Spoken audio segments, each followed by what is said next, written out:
اللہ اللہ اللہ اللہ اللہ اللہ اللہ اللہ الحمدللہ رب العالمین والصلاة والسلام علی حبیبہ محمد وآلہ وصحبہ اجمعین۔ اعوذ باللہ من الشیطان الرجیم، بسم اللہ الرحمن الرحیم۔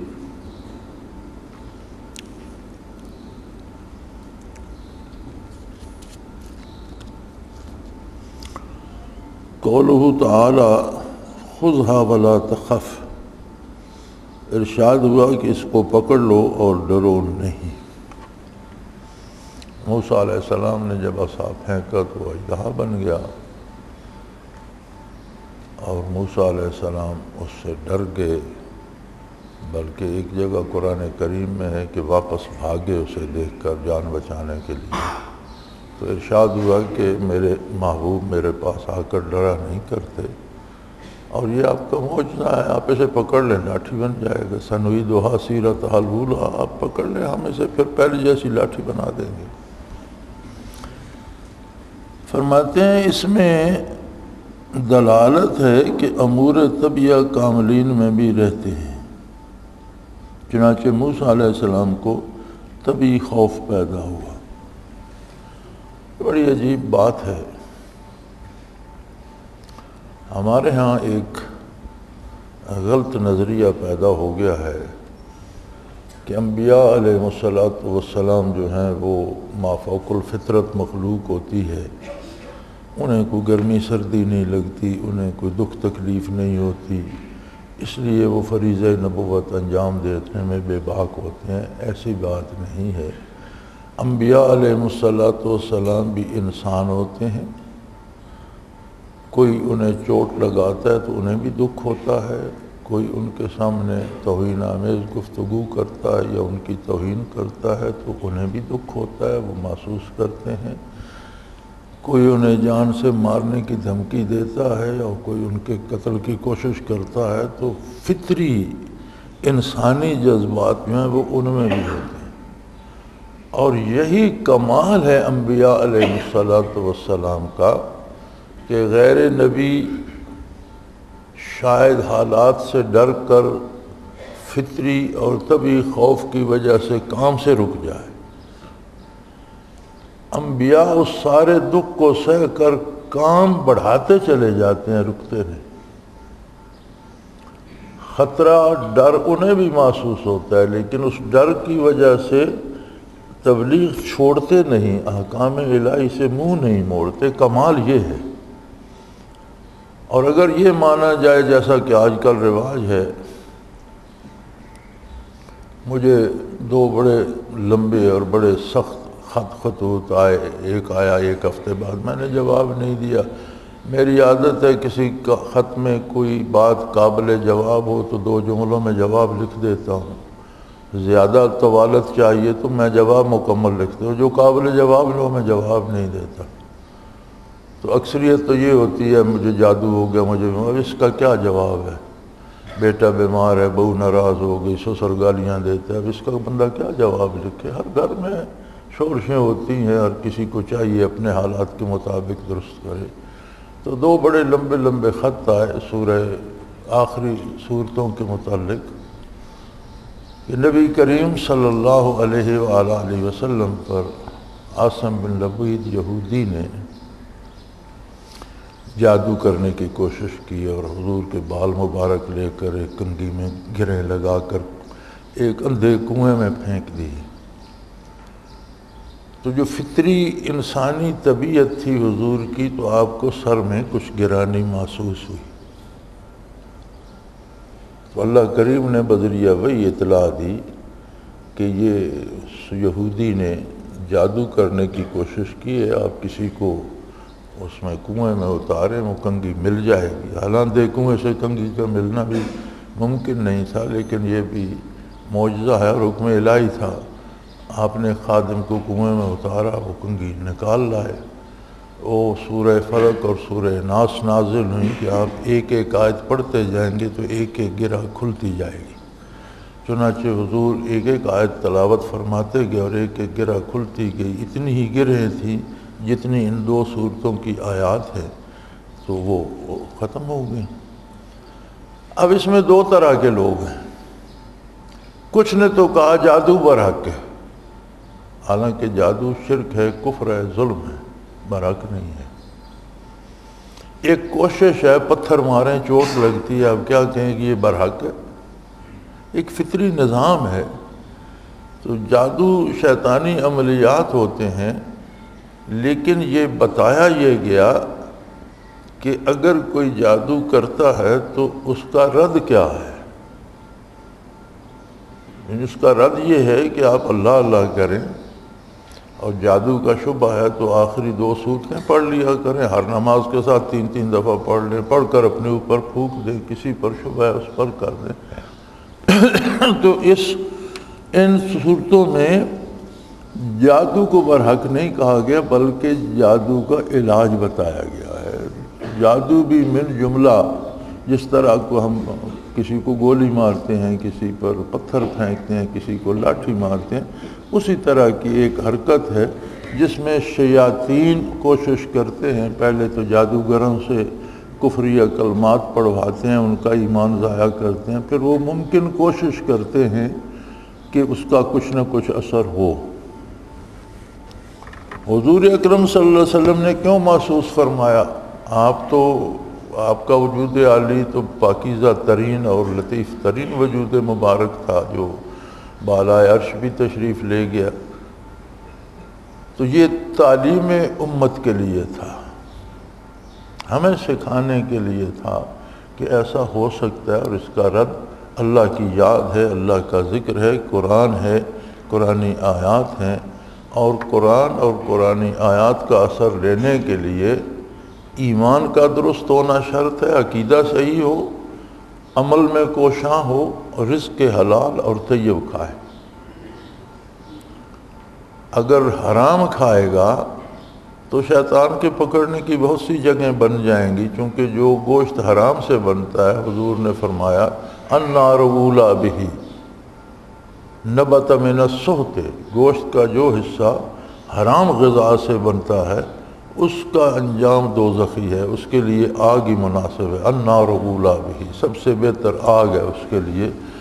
تو حدیث شریف میں ملتا ہے کہ بعض ایسے لوگ کسی وجہ سے کوئی نیک عمل ان کا مقبول ہو گیا، نجات پا جائیں گے، لیکن غذا میں وہ حرام کھاتے رہے تو حرام گوشت کے ساتھ جنت میں نہیں جائیں گے، انہیں جہنم میں ڈالا جائے گا، حرام گوشت جل جائے گا جہنم کی آگ سے جب تک رب نے چاہا، پھر انہیں نیا گوشت عطا فرما کے جنت میں بھیجا جائے گا، حرام کا بنا ہوا گوشت جنت میں نہیں جائے گا۔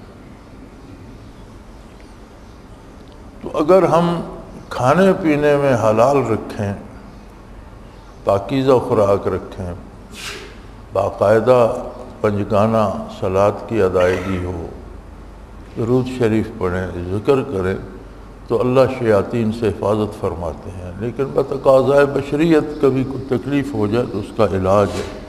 تو اس میں کمال یہ ہے، ہم بات سے دور نکل گئے، اصل کمال یہ ہے کہ انبیاء بھی انسان ہوتے ہیں، ان کے بھی رشتہ دار بھی ہوتے ہیں، عزیز بھی ہوتے ہیں۔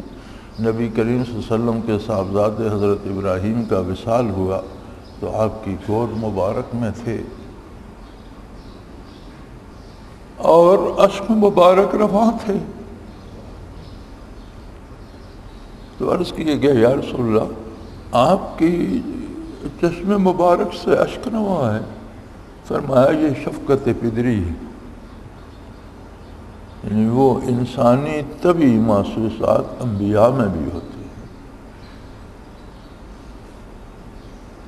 تو فرمایا یہ شکایت کے آنسو نہیں ہے، یہ شفقت پدری ہے، اس کا تقاضا ہے۔ انبیاء کا کمال یہی ہے کہ ان سب محسوسات کے ہوتے ہوئے پوری دل جمی سے اور پورے طور پر خواہ شہید ہو جائیں، جان کتنے انبیاء قتل ہو گئے، کتنے انبیاء ظلماً شہید کر دیے گئے، لیکن کسی نبی نے تبلیغ سے ہاتھ نہیں روکا اور تبلیغ کرنے سے منع نہیں ہوئے۔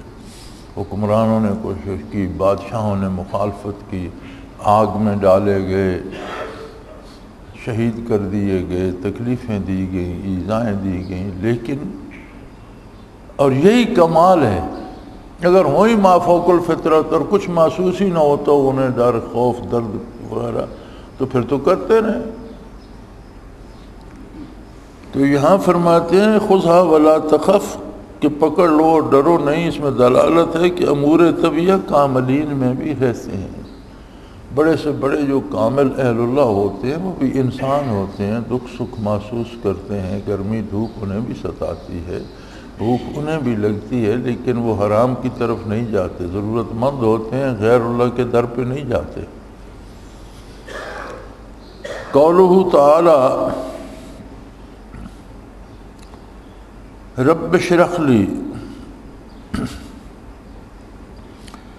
اے اللہ میرا سینہ کھول دے، اس میں دلالت ہے کہ دعا اور کمال توکل میں تنافی نہیں، یعنی کمال توکل اللہ پر پورا بھروسہ ہو، پھر بھی بحیثیت انسان دعا کرنا کمال کے منافی نہیں ہے۔ بندہ ہر آن محتاج ہے اور اللہ دینے والے ہیں، اور دعا کا اصل یہ ہے کہ بندے کو اللہ کی بارگاہ میں اپنا درد دل کہنے کا موقع مل جاتا ہے۔ دعا کا اصل کمال جو ہے وہ شرف ہم کلامی ہے۔ وہ کسی نے کہا تھا کہ یک لفظ تمام گفتن تمنائے جہاں را، یک لفظ تمام گفتن تمنائے جہاں را، کہ پوری دنیا کی بات ایک لفظ میں کہی جا سکتی، آپ ہاں کہہ دیں یا نہیں کہہ دیں تو ساری بات کا جواب آ جاتا ہے۔ ایک لفظ آپ گھنٹہ کوئی تقریر کرے، آپ ہاں کہہ دیں تو جواب ہو گیا، کوئی 2 گھنٹے سر کھپاتے رہے اور آپ نہ کرتے ہیں تو جواب ہو گیا۔ پر یک لفظ تمام گفتن تمنائے جہان را، دنیا بھر کی بات کا جواب ایک لفظ میں دیا جا سکتا ہے۔ منز بیر حضوری طول دادم داستان ہے، میں جو لمبی بات کرتا رہا ہوں تو اس کا یہ مطلب نہیں ہے کہ بات نہیں ہو سکتی تھی۔ جو حضوری کا مزہ تھا بات کرنے میں، جس ہستی سے میں مخاطب تھا اس کی حضوری کا جو لطف تھا، اس لیے میں نے بات لمبی کر دی۔ تو فرماتے ہیں یہ کمال توکل کے منافی نہیں کہ اللہ کریم سے مانگا جائے۔ قولہ تعالی وجعل لی وزیرا، میرے واسطے میرے کنبہ سے ایک معاون مقرر کر دیجئے۔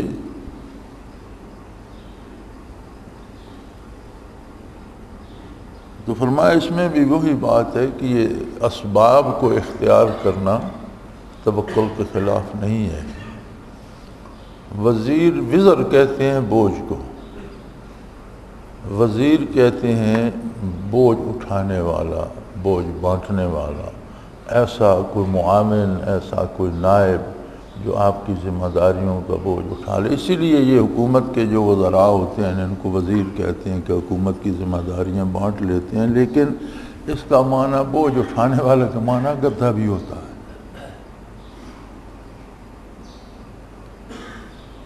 وہ انگریزی محاورہ ہے نا، donkey is the best of burden, گدھا ایک بوجھ اٹھانے والا جانور ہے۔ تو ہمارے پلے تو شاید آج کل وہ وزیر پڑ گئے جو اس جملے کے مترادف ہیں، بوجھ اٹھانے والے۔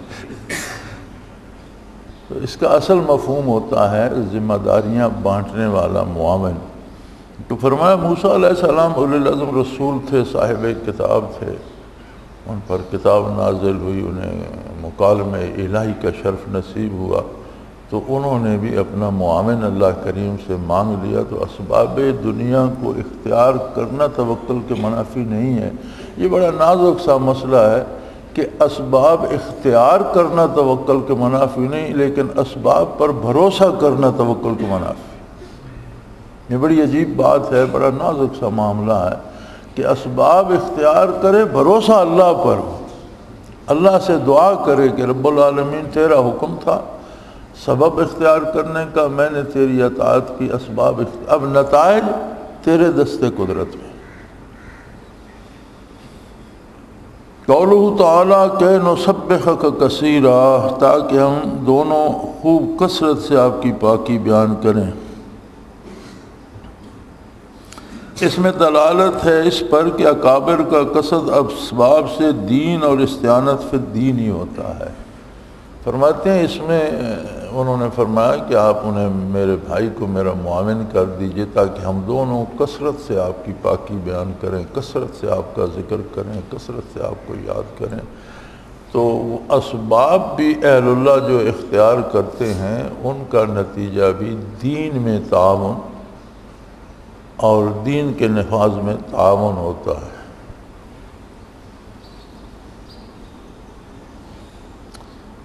قولہ تعالی اذ اوحینا الی امک، جب کہ ہم نے آپ کی ماں کو وہ بات الہام سے بتلائی۔ فرماتے ہیں اس میں غیر انبیاء کے لیے اس الہام کا ثبوت ہے، مشہور قول پر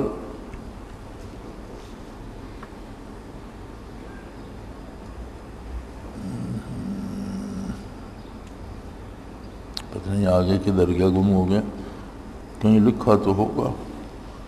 تو فرماتے ہیں اس میں اس بات کا ثبوت ہے کہ غیر نبی کو بھی الہام اور القاء ہو سکتا ہے، اور الہام کو بھی وحی کہہ دیا جاتا ہے، لیکن وحی شرعی وہی ہوتی ہے جو صرف نبی پہ آتی ہے، اور نبی پہ جو وحی آتی ہے اس کی ساری امت مکلف ہوتی ہے، ساری امت کو ماننا فرض ہوتا ہے، اس کا سب امت کو ماننا پڑتا ہے۔ ولی کو جو الہام ہوتا ہے یا کشف ہوتا ہے تو وہ بندہ خود جس پر الہام ہوا وہ خود اسے ماننے کا مکلف ہے، دوسرا نہیں۔ اگر دوسرے بھی صاحب کشف کا کشف ماننے لگ جائیں تو اس کا مطلب ہے انہوں نے اسے نبی تصور کر لیا، اور یہ بڑی سخت بات ہے۔ یہ جو ہمارے ہاں بعض دوستوں کو انکشافات ہو جاتے ہیں اور دوسرے پھر ان کے گرد جمع رہتے ہیں، مراقبہ کر کے بتاؤ میں سودا کروں نہ کروں، مراقبہ کر کے بتاؤ میرا بیٹا کیوں بیمار ہے، یہ معمولی بات نہیں ہے۔ ایسے لوگ پھر نکل جاتے ہیں ذکر سے، سلاسل چھوڑ جاتے ہیں، برائی میں چلے جاتے ہیں، اس لیے کہ جسے کشف یا الہام ہوتا ہے وہ خود اس کا اب موسیٰ علیہ السلام کی والدہ ماجدہ کو الہام ہوا کہ بیٹے کو کسی چیز ٹوکرے ووکرے میں ڈال کر دریا میں ڈال دیں، تو کیا بنی اسرائیل کی ساری عورتیں بچے دریا میں ڈال دیتی؟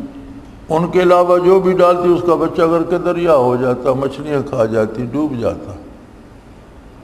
صرف وہ مکلف تھیں جنہیں الہام ہوا کہ وہ اس پر عمل کریں۔ تو ولی کو جو کشف یا مشاہدہ ہوتا ہے، جو صاحب کشف ہے، صرف وہ مکلف ہے اس کا، وہ بھی اس صورت میں کہ وہ کشف شرعی حدود کے اندر ہو۔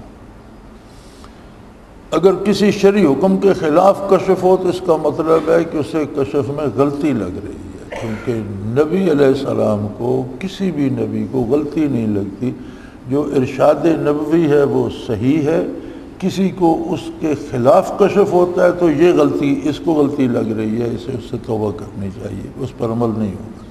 لیکن شرعی حد کے اندر جائز کام کے لیے کوئی کشف ہوتا ہے تو اس پر عمل کرنے کا وہ صاحب کشف خود مکلف ہے، دوسروں کو بتانے کی بھی ضرورت نہیں، دوسرا اس کا مکلف نہیں ہوتا۔ قولہ تعالی وَقَتَلْتَ نَفْسًا فَنَجَّيْنَاكَ مِنَ الْغَمِّ، اور آپ نے ایک شخص کو جان سے مار ڈالا پھر ہم نے آپ کو اس غم سے نجات دی۔ اس میں دلالت ہے کہ اکابر کی لغزش چونکہ نفس سے نہیں ہوتی لہذا موجب تردد نہیں، مگر باوجود اس کے ان پر ندامت غالب ہوتی۔ فرماتے ہیں اس میں اس بات پہ دلالت ہے کہ کاملین جو ہوتے ہیں غلطی ان سے بھی ہو سکتی ہے، لیکن عام آدمی جو غلطی کرتا ہے وہ خواہش نفس کے پیچھے جا کے غلطی کرتا ہے۔ کاملین خواہش نفس کے پیچھے جا کر غلطی نہیں کرتے، اس کی پیروی نہیں کرتے، بتقاضائے بشریت ان سے بھی صادر ہو سکتی ہے، اس لیے اس پہ تردد نہیں ہوتا، اللہ کریم معاف فرما دیتے ہیں۔ اس کے باوجود موسیٰ علیہ السلام سے غلطی ہوئی، قبطی مارا گیا، حالانکہ وہ قبطی ظالم تھا، ظلم کر رہا تھا، اس اسرائیلی کو مار رہا تھا، اور آپ نے مارنے کے ارادے سے نہیں، اسے روکنے کے ارادے سے مکہ مارا، لیکن مکہ موسیٰ علیہ السلام کا تھا، اس کی جان ہی نکل گئی۔ تو اللہ کریم فرماتے ہیں ہم نے معاف کر دیا، کیونکہ نہ قتل کا ارادہ تھا، نہ وہ قتل کر کے کوئی بڑا بننا چاہتے تھے، ایک غریب کو، مظلوم کو بچانے اور ظالم کو روکنے کے لیے کیا۔ تو فرمایا کاملین سے بھی ایسے امور ہو سکتے ہیں جو غلط ہوں، لیکن فرق یہ ہوتا ہے کہ وہ اپنی خواہش نفس سے نہیں کرتے۔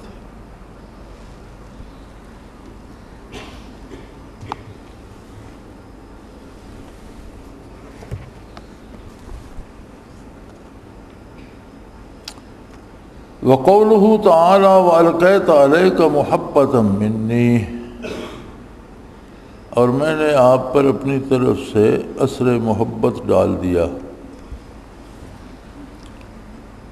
یعنی ایک ایسا پرتو جمال ڈال دیا کہ جو کوئی دیکھتا وہ آپ سے محبت کرنے لگ جاتا۔ فرماتے ہیں یہ اس مسئلہ ہے مظہریت صفات حق کا، کہ اہل اللہ جو ہوتے ہیں ان میں صفات حق کا پرتو ہوتا ہے۔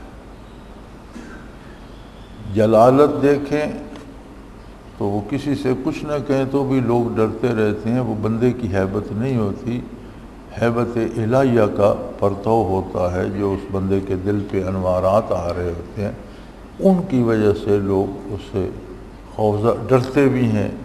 اور کمال ہے کہ بندہ جس چیز سے ڈرتا اس سے محبت نہیں کرتا، نفرت کرتا ہے۔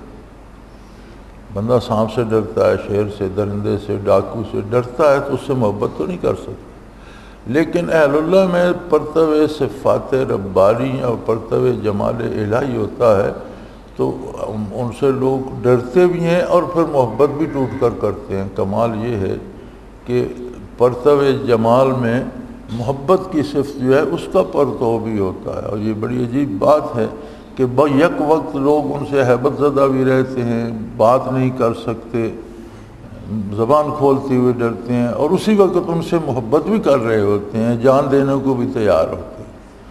تو یہ بندے کا کمال نہیں ہوتا، یہ جو کیفیات من جانب اللہ اس کے قلب پہ آ رہی ہوتی ہیں تو اس میں صفات الہیہ کے اثرات ہوتے ہیں، ان کا پرتو ہوتا ہے، اس وجہ سے یہ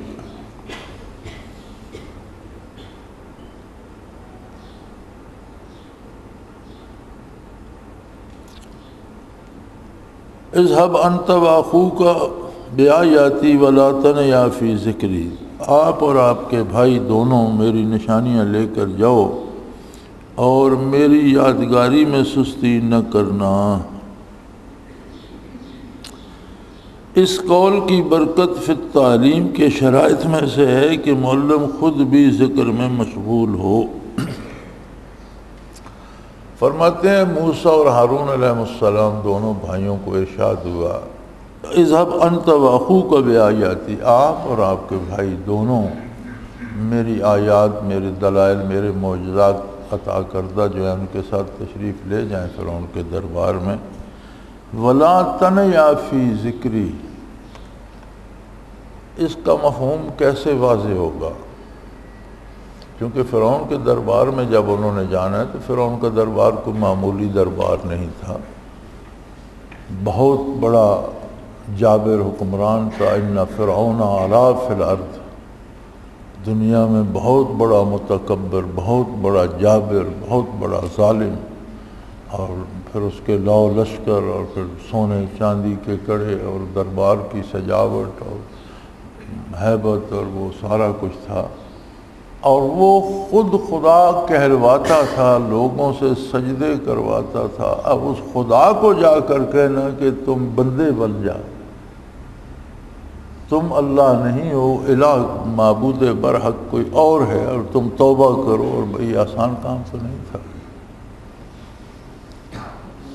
تو فرمایا آپ بے خوف ہو کر جائیں، لیکن ایک بات یاد رہے، ولا تنیا فی ذکری، دونوں بھائی میرے ذکر کی طرف سے کوئی سستی یا کمی نہ آنے پائے۔ اب فرعون سے بات کریں یا ذکر کریں گے، تو اس کا مفہوم اس طرح واضح ہوتا ہے کہ بعض اوقات ہم کام ایک کر رہے ہوتے ہیں ہاتھ سے اور پوری توجہ سے کر رہے ہوتے ہیں، لیکن دل کسی اور طرف بھی لگا ہوتا ہے۔ بات آپ کو فرعون سے کرنی ہے، زبان فرعون سے بات کر رہی ہو، لیکن پورا وجود بدن کا ذرہ ذرہ میری یاد سے منور ہو رہا ہو، میری یاد میں کمی نہ آئے۔ وہ پنجابی کسی نے خوب محاورہ کہا ہے کہ ہاتھ کارول دل یار بن، ہاتھ کام کر رہے ہوں لیکن دل محبوب حقیقی کو یاد کر رہا۔ تو اگر انبیاء علیہ السلام کے لیے یہ ضروری ہے کہ آپ تو تعلیم دین کے لیے تشریف لے گئے تھے، تو تعلیم دین کے لیے فرماتے ہیں خود ذاکر نہ ہو تو اس سے فائدہ نہیں ہوتا۔ اور ہم دیکھتے ہیں کہ لوگ دین پڑھ کر بھی دنیا ہی کمانے پہ لگے رہتے ہیں، دین پڑھ کر دیندار نہیں بنتے، بہت کم۔ جو دینی علوم حاصل کرتے ہیں ان کو بھی حصول دنیا کا ذریعہ بنا لیتے ہیں۔ یہ عجیب بات نہیں ہے؟ جو بندہ دین پڑھتا ہے 10 سال 5 سال 8 سال کتابیں اٹھائے اساتذہ کی خدمت میں پھرتا ہے، تو چاہیے کہ جب وہ مدرسے سے نکلے تو وہ تو ولی اللہ ہو اور اس کا تو لوگوں کی اصلاح کا سبب بنے، لیکن دیکھنے میں یہ آتا ہے اکثریت خود بگڑ جاتی ہے۔ اس کا سبب کیا ہے؟ نہ اساتذہ ذاکر ہوتے ہیں نہ طالب علم ذاکر ہوتے ہیں۔ تو یہ فرماتے ہیں تعلیم دین کے لیے ذکر الہی اور ذاکر ہونا اشد ضروری ہے۔ برکت فی تعلیم کی شرائط میں ہے کہ معلم خود بھی ذکر میں مشغول ہو۔ تعلیم میں برکت اس سے آتی ہے، ورنہ حروف اور ٹنڈے گھیرے تو آ جاتے ہیں، عبارتیں پڑھنا آ جاتی ہے، ترجمہ کرنا آ جاتا ہے، لیکن کتنی بد نصیبی ہے کہ دین سیکھ کر مساجد میں عمر گزار کر مقصد حصول دنیا ہو تو اس سے بڑی ناکامی کیا ہوگی۔ قولہ تعالی فقولا لہ قولا لینا، اس سے نرمی کے ساتھ بات کیجیے گا۔ اس میں اصل ہے کہ ارشاد میں صحیح کرنے کی، اس میں دلالت اس پر ہے کہ ہر شخص سے اس کے رتبہ کے مطابق پیش آوے۔ یہ سب اہل طریق کے اخلاق میں سے۔ فرماتے ہیں بات کرتے وقت مخاطب کے مرتبے کا لحاظ کرنا چاہیے، خواہ وہ بے دین ہے، کافر ہے، جیسا بھی ہے، لیکن بات اخلاق کے عالیہ یہ ہے کہ اس کے مقام و مرتبے کے مطابق بات حق کی جائے، لیکن کرنے کا انداز یہ ہے کہ تہذیب کے دائرے کے اندر ہو، لاٹھی نہ چلائی جائے۔ آپ چھوٹتے ہی کسی کو کہہ دیں گے تم جہنمی ہو تو وہ آپ کی بات کب سنیں گے؟ وہ کہے گا جہنمی تم ہوگے، تمہارا باپ ہوگا، تمہارا وہ 3 نسلیں گن دے گا، 4 نسلیں گن دے گا کہ نہیں؟ تو فرمایا تبلیغ کرتے وقت بھی، بات کرتے وقت بھی اگلے کے مقام و مرتبے کے لحاظ سے، مزے سے، لطف سے، اور اصل تبلیغ کا جو بنیادی نقطہ ہے وہ یہ ہے کہ مبلغ کے دل میں یہ درد ہو اور محبت ہو انسانیت سے، اور وہ دل سے چاہتا ہو کہ اللہ کے کچھ بندے اللہ کے عذاب سے بچ جائیں۔ اگر اس کی نیت اپنی پارسائی جتانے کی ہو یا اپنی بڑائی جتانے کی ہو یا اپنی بزرگی جتانے کی ہو تو بنیاد ہی غلط ہو گئی۔ یعنی جو بات کرتا ہے، واعظ کرتا ہے، نصیحت کرتا ہے، پہلے اس کے دل میں ایک درد ہو کہ اللہ کی مخلوق میں سے کچھ لوگ تو اللہ کی نافرمانی چھوڑ دیں اور اللہ کے عذاب سے بچ جائیں، کوئی محنت تو رنگ لائے، یعنی ان کے لیے محبت ہو، درد ہو، پھر بات اخلاقی حدود کے اور بندے کی حیثیت کے مطابق کی جائے۔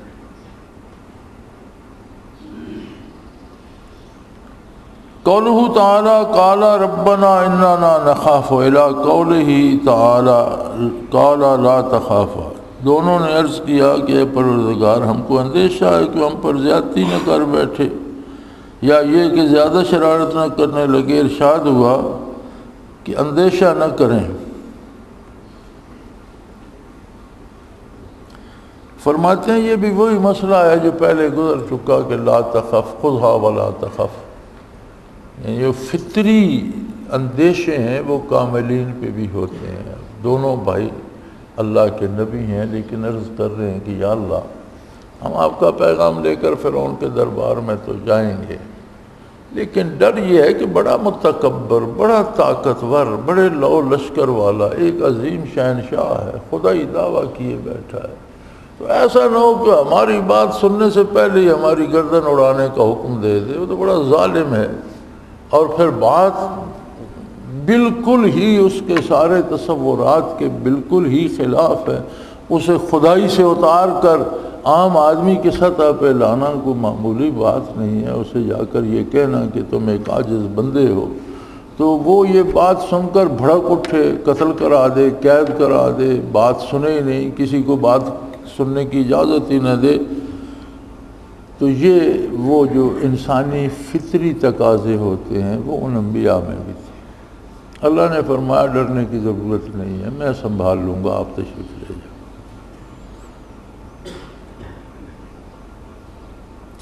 قال لا تخافا اننی معاکما اسمع وارا، ارشاد ہوا تم اندیش نہ کرو، میں تم دونوں کے ساتھ ہوں، سب سنتا دیکھتا ہوں۔ فرماتے ہیں یہ جملہ اسمع وارا اننی معاکما کی تفسیر ہو تو دلیل ہے قرب صفاتی پر، اگر مستقل ہو تو مکمل دلیل ہے قرب ذاتی پر۔ معیت الہیہ کی دلیل ہے اس میں، انی معاکما، میں تمہارے ساتھ ہوں۔ انبیاء و رسل جتنے بھی ہوتے ہیں سب کو معیت الہیہ حاصل ہوتی ہے، لیکن معیت کی دو قسمیں ہیں جو دونوں یہاں حضرت نے بھی ذکر فرمائی ہیں، معیت صفاتی اور معیت ذاتی۔ انبیاء کو ہمہ وقت معیت الہی حاصل ہوتی ہے، لیکن وہ معیت صفاتی ہوتی ہے، جیسے یہاں فرمایا انی معاکما، میں آپ دونوں کے ساتھ ہوں، آپ دونوں کو میری معیت نصیب ہے، اسمع و ارا، میں سنتا بھی ہوں، یعنی سب کچھ سن بھی رہا ہوں، دیکھ بھی رہا ہوں، یہ صفاتی معیت۔ یا جب بنی اسرائیل کے پیچھے فرعون لشکر لے کر آ گیا، سامنے سمندر آ گیا، تو انہوں نے کہا انا لمدرکون، پکڑے گئے، موسیٰ ہم تو مارے گئے، آپ نے ہمیں بگایا تو صحیح، لیکن آگے سمندر ہے، جاتے ہیں تو غرق ہوتے ہیں، پیچھے فرعون کا لشکر آ رہا ہے، پکڑ کر قتل کر دے گا۔ تو انہوں نے فرمایا ان معی ربی، میرا پروردگار میرے ساتھ ہے، رب صفاتی نام ہے۔ سیاحتین، وہ میرے لیے کوئی راستہ پیدا فرما دے گا، یہ بھی صفاتی بات ہے۔ تو اس کا مطلب ہے کہ انبیاء کو ہمہ وقت معیت نصیب ہوتی ہے لیکن صفاتی ہوتی ہے۔ معیت ذاتی کسے نصیب ہوتی ہے؟ انبیاء کو بھی نصیب ہوتی ہے، اولیاء کو بھی نصیب ہوتی ہے، مختلف مواقع پہ کہیں معیت صفاتی ہوتی ہے، کہیں ذاتی ہوتی ہے۔ اب معیت ذاتی جن کو نصیب ہوتی ہے وہاں انسان کی صفات آ جاتی ہے، ان اللہ مع الصابرین، یہاں رب استعمال صفاتی نام نہیں ہوا، ذاتی نام، اس میں اللہ استعمال ہوا، ان اللہ مع الصابرین، آگے بندے کی صفت آ گئی، صابرین میں انبیاء بھی ہیں، صلحاء بھی ہیں، اولیاء بھی ہیں، صحابہ بھی ہیں، جو بھی صبر کرے گا اسے معیت ذاتی الہیہ نصیب ہوگی۔ تو انبیاء میں چونکہ سارے اوصاف بھی کامل ہوتے ہیں تو انہیں معیت ذاتی بھی نصیب ہوتی ہے، معیت صفاتی بھی نصیب ہوتی ہے، لیکن معیت صفاتی میں بندے کی ذات اور اللہ کی صفات ہوتی ہیں، معیت ذاتی میں ذات الہی اور بندے کی صفات ہوتی ہیں۔ یہ غیر مشروط معیت کہیں نہیں ملتی سوائے ایک جگہ کی۔ جب نبی کریم صلی اللہ علیہ وسلم نے ہجرت فرمائی اور سیدنا ابوبکر صدیق رضی اللہ عنہ کو ہم رکاب لیا، تو اس لمبے واقعہ آپ سارے جانتے ہیں، میں اس میں نہیں جاتا۔ غار میں جلوہ افروز تھے حضور، آرام فرما رہے تھے، حضرت ابوبکر صدیق رضی اللہ عنہ کی گود میں سر مبارک رکھ کر تو مشرکین مکہ پہنچ کے غار کے دروازے پر وہ کھرا چلاتے چلاتے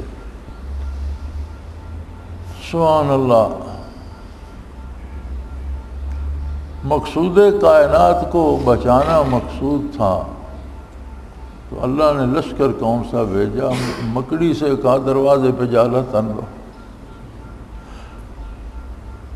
کیسا قادر ہے، اسی کو دیکھ کر کافر کہنے لگے اس میں کوئی بندہ گھسا ہوتا تو جالا تو ٹوٹتا۔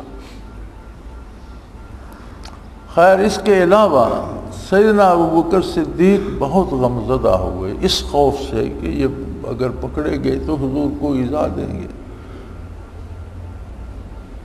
تو آپ نے فرمایا لا تحزن، لا تخف نہیں فرمایا کہ خوفزدہ ہو گئے ہیں، لا تحزن، حزن ہوتا ہے دوسرے کا دکھ۔ یوسف علیہ السلام کے فراق میں یعقوب علیہ السلام کی آنکھیں سفید ہو گئیں تو فرمایا وَبِيَضَّتْنَاهُ مِنَ الْحُزْنِ، یوسف کے دکھ میں ان کی آنکھیں سفید، حزن ہوتا ہے محبوب کا دکھ۔ یہاں بھی ابوبکر صدیق سے نبی کریم صلی اللہ علیہ وسلم نے فرمایا لا تحزن، میرا غم نہ کریں، کیوں؟ ان اللہ معانا، اللہ ہم دونوں کے ساتھ ہے۔ تو پوری کائنات میں صرف دو ہستیاں ہیں، انبیاء میں محمد الرسول اللہ، غیر انبیاء میں ابوبکر صدیق، جن کی ذات کو معیت ذاتی نصیب ہے، نہ اس طرف صفات ہے نہ اس طرف صفات، نہ اللہ کی طرف کوئی صفت ہے نہ بندے کی طرف کوئی صفت ہے۔ ان اللہ معانا، اللہ ہم دونوں کے ساتھ ہے۔ تو ذات کو معیت ذاتی پوری کائنات میں صرف دو ہستیوں کو نصیب ہے، انبیاء میں محمد الرسول اللہ صلی اللہ علیہ وسلم کو، اس لیے آپ تمام نبیوں کے امام ہیں، اور غیر انبیاء میں ابوبکر صدیق کو، اس لیے حضور نے فرمایا کہ سورج نے طلوع نہیں کیا کسی شخص پر ازل سے لے کر قیامت تک کہ روئے زمین پر وہ ابوبکر سے افضل ہو۔ یہ دو ہستیاں ہیں جنہیں بیک وقت میت ذاتی کا مراد یہ بندے کی کوئی صفت نہیں، آپ اس بندے پہ لاکھوں اعتراض کریں، لیکن ابو بکر تو ہے نا، اس سے تو کوئی نہیں انکار۔ اگر ابو بکر ہے تو اللہ اس کے ساتھ، اللہ نے کوئی صفت نہیں لگائی۔ آپ لاکھ اعتراض کریں محمد الرسول اللہ پر، آپ حضرت محمد صلی اللہ علیہ وسلم تو ہیں نا، اس سے تو انکار نہیں، آپ حضرت محمد صلی اللہ علیہ وسلم ہیں تو اللہ آپ کے ساتھ۔ ورنہ پورے قرآن کریم میں جہاں نبی کی ذات آتی ہے، نبی کو ہر وقت معیت حاصل ہوتی ہے، وہاں صفات الہیہ آ جاتی ہے۔ جہاں ولی کی بات آتی ہے یا جہاں میت ذاتی کی بات آتی ہے، وہاں انسان کے صفات آ جاتے ہیں، مع المحسنین مع الصابرین، انسانی صفات آ جاتی۔ دو ہستیاں ہیں پوری کائنات میں جہاں نہ اللہ کی صفت ہے نہ بندے کی صفت ہے، ان دونوں کے ساتھ ذاتی طور پر اللہ جل شانہ کی معیت موجود ہے۔ اللہ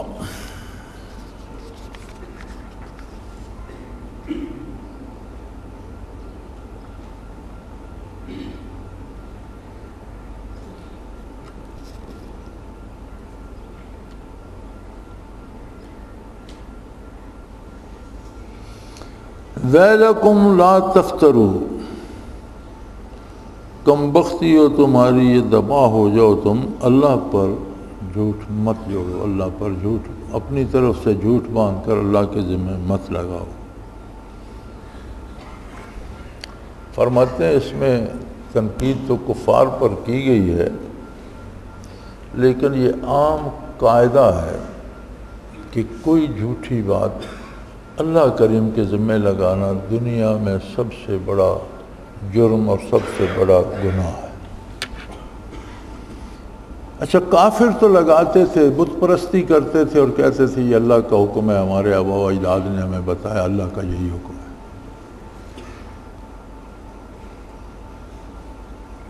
اور قرآن کریم میں اس پر بڑی گرفت بھی ہوئی کہ کوئی کتاب آسمانی دکھاؤ یا کوئی نقل کہیں سے لاؤ، کوئی دلیل لاؤ، یہ باتیں ہوتی ہیں۔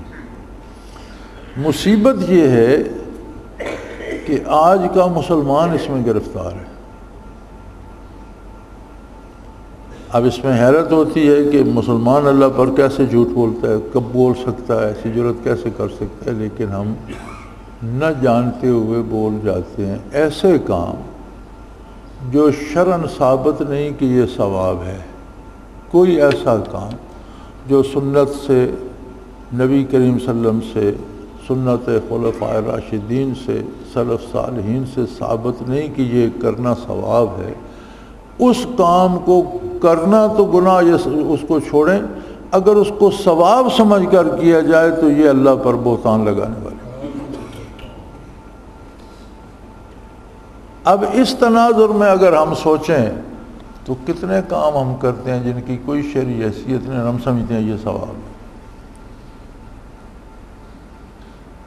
اور یہ ایسے کام کو جس کو اللہ نے، اللہ کے حبیب صلی اللہ علیہ وسلم نے ثواب نہیں کہا، اسے ثواب کہنا اللہ کریم پر جھوٹ بولنے کے مترادف ہے۔ لیکن جو کسی کام کا ثواب یا گناہ ہونا، یہ متعین کرنا منصب الہی ہے، اور بندوں تک پہنچانا منصب رسالت ہے۔ تو اس میں علماء حق لکھتے ہیں کہ ایک تو وہ اپنی نبوت کا دعویٰ کر بیٹھتا ہے جب کہتا ہے یہ ثواب ہے، حضور نے تو فرمایا نہیں کہ یہ ثواب ہے، تو کیا یہ بھی نبی ہے کہ یہ کہہ رہا ہے یہ ثواب ہے؟ حضور کی ہمسری کرنے کی کوشش کر رہا ہے۔ اور دوسری بات یہ ہے کہ اللہ نے تو حکم نہیں دیا کہ ایسا کرو، اور یہ کہتا ہے ایسا کرنا ثواب ہے، تو اس کا مطلب ہے یہ اللہ پر بھی جھوٹ بول رہا ہے۔ تو کافر جو جھوٹ بولتا ہے اللہ پر، اس پر اللہ اتنے ناراض ہو رہے ہیں، کہہ رہے ہیں کہ تباہ ہو جاؤ، برباد ہو جاؤ، ویلکم، ککھ نہ رہے تمہارا، کم از کم سارے گناہ کرو، یہ گناہ تو نہ کرو کہ اللہ پر جھوٹ بولنا شروع کر دو، اپنی طرف سے رسومات ایجاد کرو اور کہو یہ اللہ کا حکم ہے، یہ ثواب ہے۔ تو اگر اللہ کریم کافر پر اتنے خفا ہو رہے ہیں تو مسلمان کلمہ گو اگر یہ رویہ اختیار کرے گا تو اس کا کیا حال ہوگا، اور اس کے کلمے کی حیثیت کیا رہ جائے گی؟ کیونکہ کلمہ صرف ایک زبانی جملہ نہیں، اس کی تائید ہمارے کردار سے ہوتی ہے، ہمارے اعمال سے ہوتی ہے۔ ایمان کے گواہ اعمال ہیں۔ زبان کلمہ پڑھتی ہے اور عمل جو ہے وہ اللہ کی نافرمانی کو عبادت کہہ رہا ہے، تو پھر تو بات بگڑ گئی۔ اللہ کریم تمام مسلمانوں کو اس مصیبت سے بچائے اور حضور کی غلامی کی توفیق دے۔ وآخر دعوانا ان الحمدللہ رب العالمین۔ الحمدللہ رب العالمین والصلاة والسلام علی حبیبہ محمد وآلہ وصحبہ۔ اللہم ربنا لا تقتلنا بغضبك ولا تهلكنا بعذابك واعف عنا قبل ذلك۔ اللهم ربنا لا تسلط علينا من لا يرحمنا، انت ولينا في سفرنا وحضرنا في مالنا واهلنا، انت ولينا في الدنيا والآخرة، توفنا مسلمين والحقنا بالصالحين، وصلى الله تعالى على حبيبه محمد برحمتك يا ارحم۔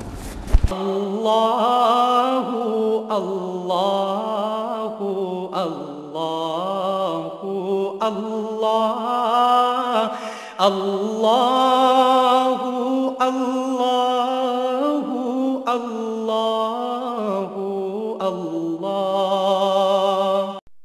حضرت امیر محمد اکرم آبان مد ذلہ العالی دارالعرفان منارہ ضلع چکوال میں سالہ سے قرآن و حدیث کے اوپر خطابات کر رہے ہیں اور سلسلہ نقشبندیہ اویسیہ کے مطابق لوگوں کو ذکر الہی کی تربیت دے رہے ہیں۔ وہ قرآن پاک کی تفسیر ترتیب وار بیان کر رہے ہیں۔ تفسیر قرآن کو وہ موجودہ ملکی اور بین الاقوامی حالات کے مطابق بیان کرتے ہیں۔